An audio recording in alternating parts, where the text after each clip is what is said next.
This episode is brought to you by Abercrombie. There's nothing better than the perfect jean and going out top combo, or an outfit that perfectly matches your plans. Abercrombie's relaxed jean goes with every occasion. Date nights with something lace, or daytime with a cozy sweater. And their barrel jean will surprise you. It's the trend that will become a staple in your wardrobe.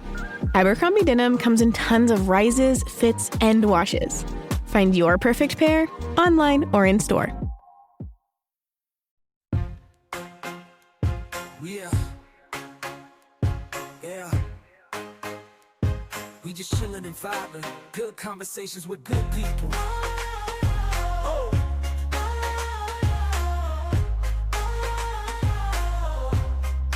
Good conversations with good people. Yeah.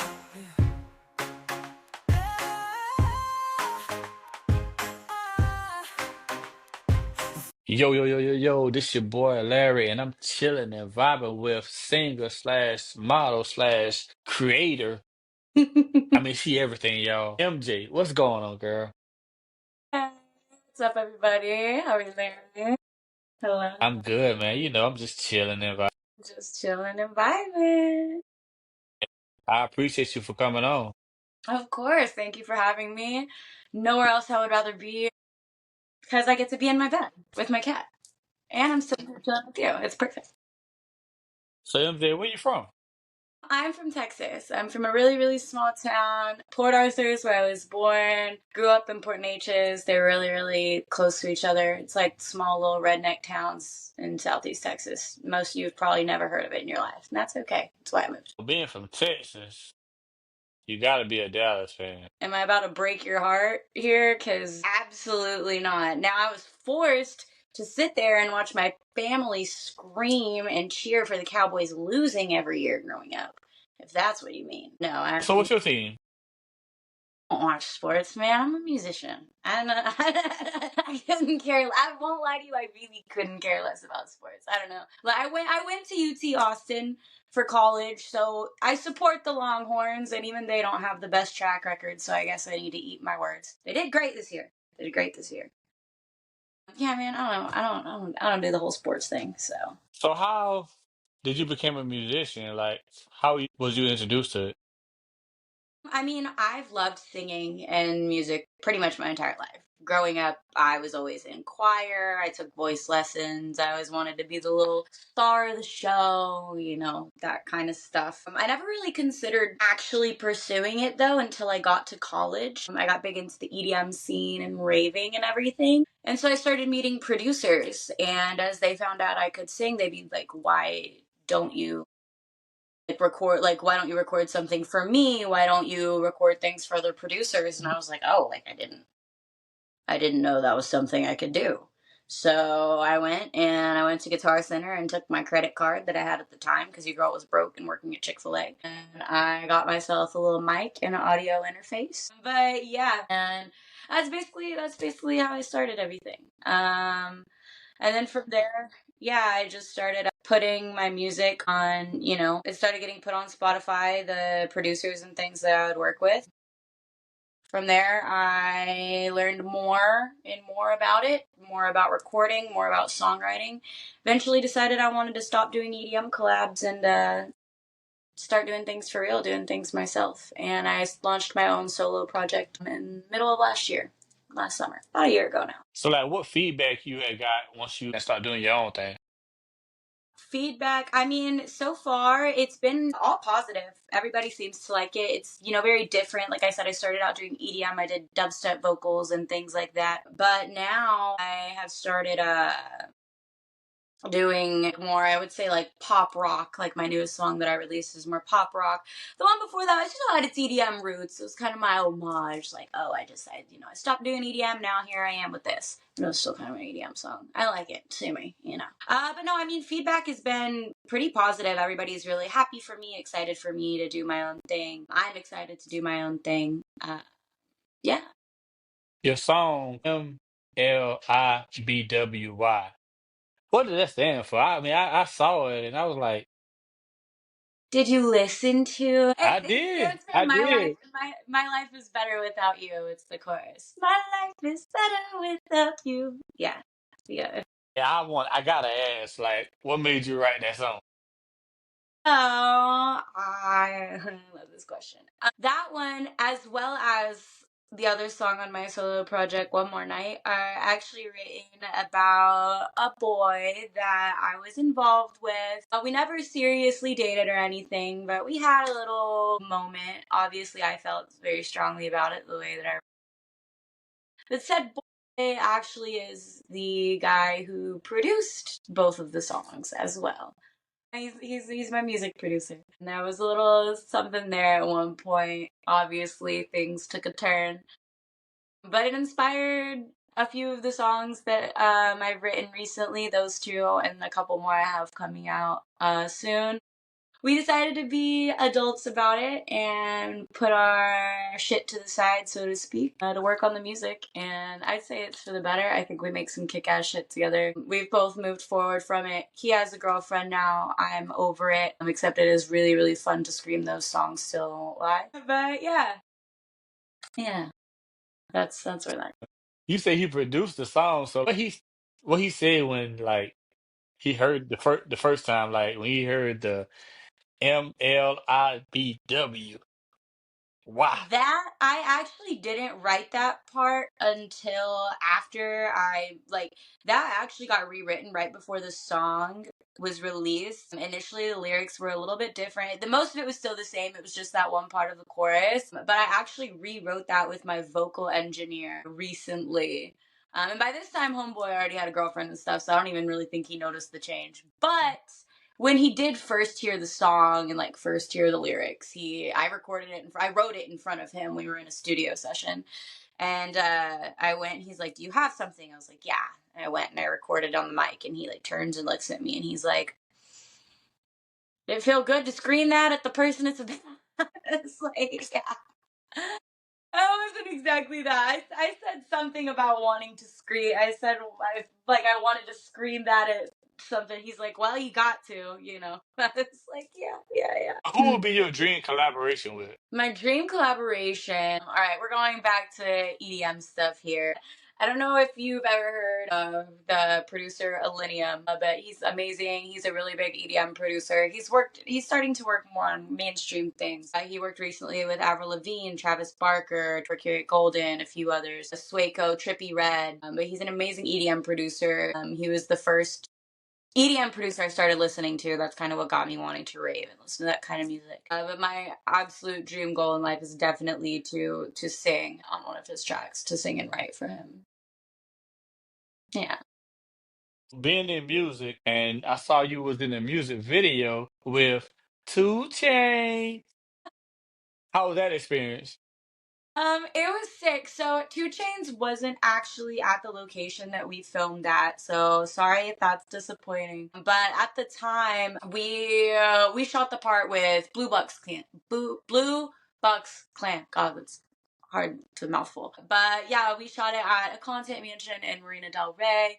It was super, super sick. At the time, I was living there too. So it was really cool to get to shoot a music video in our house and have them there. It was my first actual music video experience too. So it was really, really cool to get to do that, kind of learn how things run and everything. It's a lot more chill than I expected. It's not as I thought I'd be a lot more stressed out and high strung with it, but it was a super fun experience. I mean, basically, we just got to look hot and party the entire time, so it wasn't a bad deal. See, over there in LA, y'all be having a lot of mansion parties. Like, what is that experience like? Over there in the East Coast, we don't do that. We just go to the club. But yeah, I mean, especially when I first moved to LA, going to the mansion parties and everything was insane. It was ridiculous because I come from a small town in Texas. Like, we don't do that for fun. We'd go sit down by the river and like drink beer on a tailgate and hope our parents didn't catch us. You know what I mean? Like, that's what we did for fun. So coming out here and experiencing the mansion parties at first was insane. I mean, big ass house, people that probably have seen more money than I'll ever see in my lifetime surrounding me. And not all of them, but some of them, yeah. Not everybody is super filthy, mega rich out here. A lot of it is honestly smoke and mirrors, to be honest. But anyway, that's what you kind of start realizing though, as you do go to more of these mansion parties and everything. The thing in LA is that's every day. That's every weekend. Every weekend, it's a new mansion party. If you get kicked out of that mansion party or that one doesn't go on, there's going to be 20 million more going on in one night. So I hate to say that I've gotten jaded to it. I don't still not think it's cool or whatever. But it's like that's the same old thing. And it's the same people at these same parties every weekend, doing the same thing. And it gets redundant and it gets old after a while. I'm not saying I still don't go every now and then, but it loses its luster after you've been here for a bit. What celebrity have you met at one of those mansion parties? Celebrity that I've met. I haven't really met anybody too crazy. I mean, Ty Dolla Sign's at a bunch of stuff all the time. I never met him, but I see him at like a bunch of clubs, a bunch of parties. Ralph Rickerman. I used to party with Ralph a bit whenever I first moved here. I don't know if you know the Scorpions, but he was the bassist for the Scorpions, the German band. That did the Here I Am. Who else have I seen at parties? I mean, I really haven't seen anybody too crazy. Mario was at a party one time. Neo was at one. Yeah. I don't know. I haven't been to any that super, super crazy celebrities have been at yet, to be quite honest. I've been to I've been to one that like Chris Brown has been at. I wasn't a mansion party though. It was a Halloween party for Unruly, but like Chris Brown was there. Amber Rose, I've seen Amber Rose at stuff. Tyga was at something one time.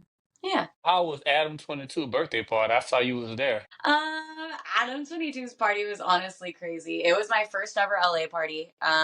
It was literally like 2 days after I moved to LA. I went to that party. My friend who had moved me out here at the time, she took me with her. It was insane.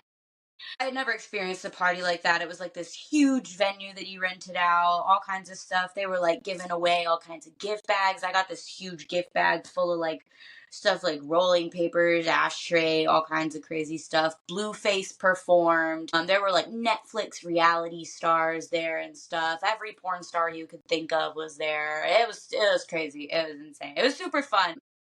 I was being good. I was only having a couple of drinks because it was my first LA party. So I was like, okay, I don't want to act like an idiot. Like, let me keep my cool here and not get too messed up. But no, I mean, it was super, super fun. I wish that I could say I saw some super, super crazy stuff. I didn't. But I'm sure whatever, I'm sure everybody has a different story from that party. But for me, it was just my first LA party and it was super exciting to be there. Yeah, that's dope. I mean, that's a different environment. Yeah. Porn star parties are lit. Ryan Pownell's party was insane too that he just had with Kurgo. So that one was another pretty crazy porn star party. That one got. Wow. Whoa. They had an orgy on stage. Whoa. Yeah, on stage, like a performance orgy. I didn't know. There was like a section of the night where my friend was DJing at one stage and I was over there. And then the other stage was Ryan's song. And I didn't know what that meant. That meant that Ryan got up on stage and sang Total Eclipse of the Heart while a bunch of porn stars had an orgy behind him. Wow. I I didn't missed know that that part. either. I missed Me that too. part. I'm very upset that I missed it. I was like, God, if I would have known, I would have been down there, guys. Like, shoot. So, how did you get into modeling? Modeling was something I didn't expect to start doing at all, to be quite honest with you. I moved out here and really, I just started having more photo shoots with like photographer friends and stuff that I made. One of my best friends, his name is Loki. He's a great photographer. So he kind of started letting me do photo shoots with him to start learning. And then a friend of mine was able to get me, believe it or not, my first like real modeling thing was walking in Miami Swim Week. Got me to be able to do that first runway I ever did.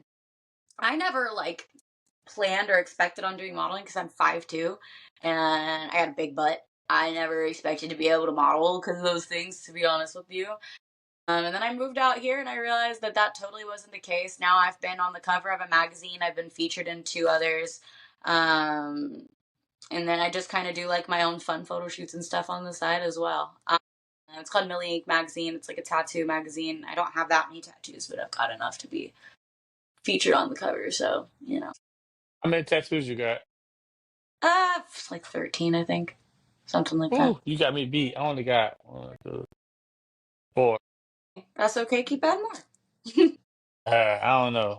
I think them days probably over for me. I had want to get my daughter face like right here when she was little, but I don't know. Yeah. I mean, hey, I don't know. I feel like tattoos, so long as it like I don't even think tattoos necessarily need to mean anything crazy, but as long as it's something that you think that you're gonna like and care to have on your body for the rest of however long, go ahead and get it. You know, if it look good, make sure you don't get like some botch looking like tattoo of her face, because I've seen some like rough looking ones. Make sure they know what they're doing if you're gonna do something like that. Facts. If people want to listen to your music, how could they do that?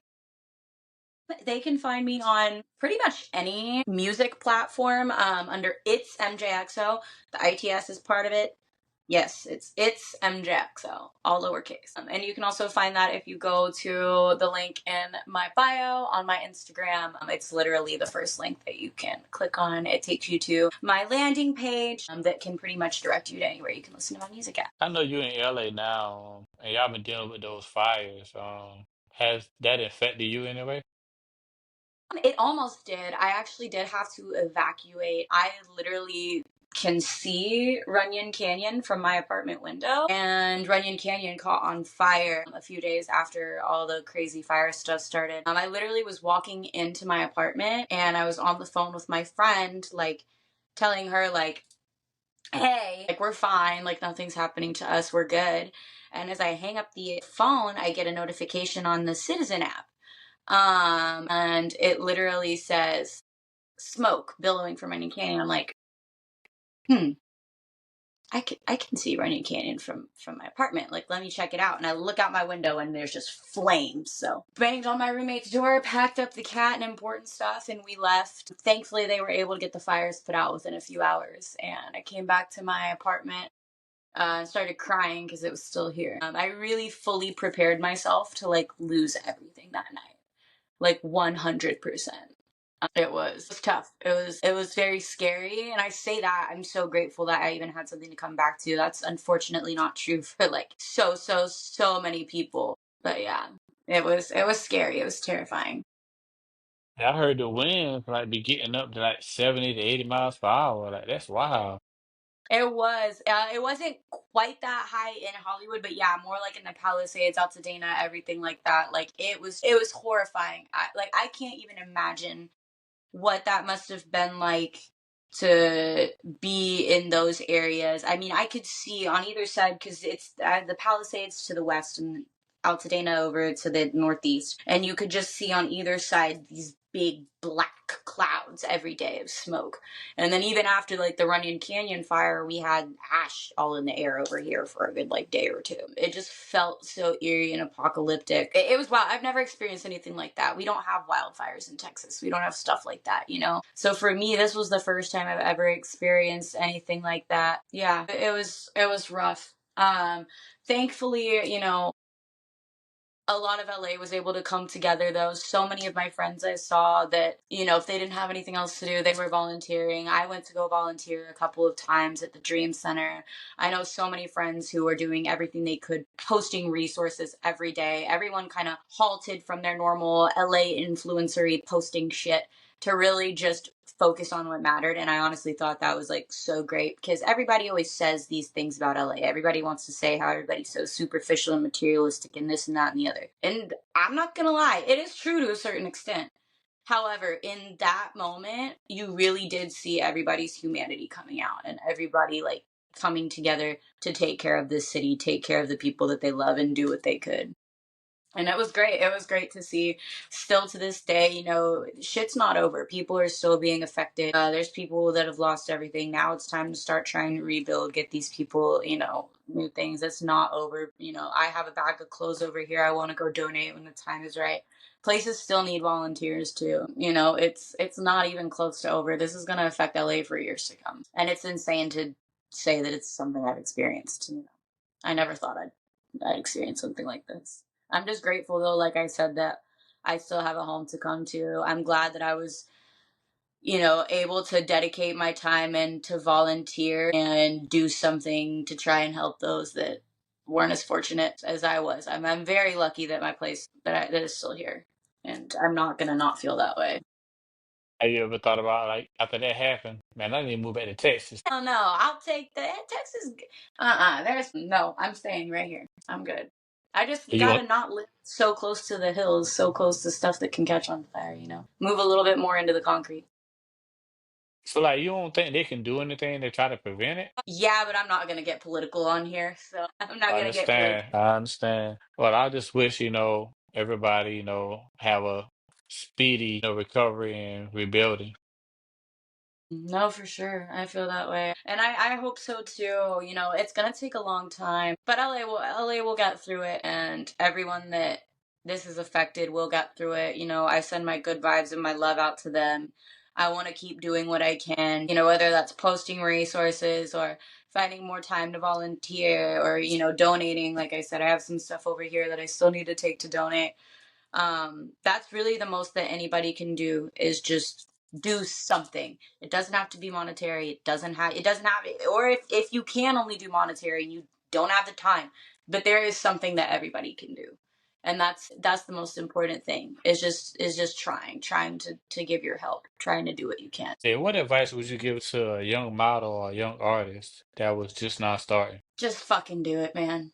Just fucking go for it. Don't care what anybody thinks, what anybody says. Don't think that you can't do it because you don't sound like this person, or you can't write a song like this person, or you're not as skinny as her, or tall as her, or your face doesn't look like this, or whatever. Just fucking do it. Don't care what your friends say about posting.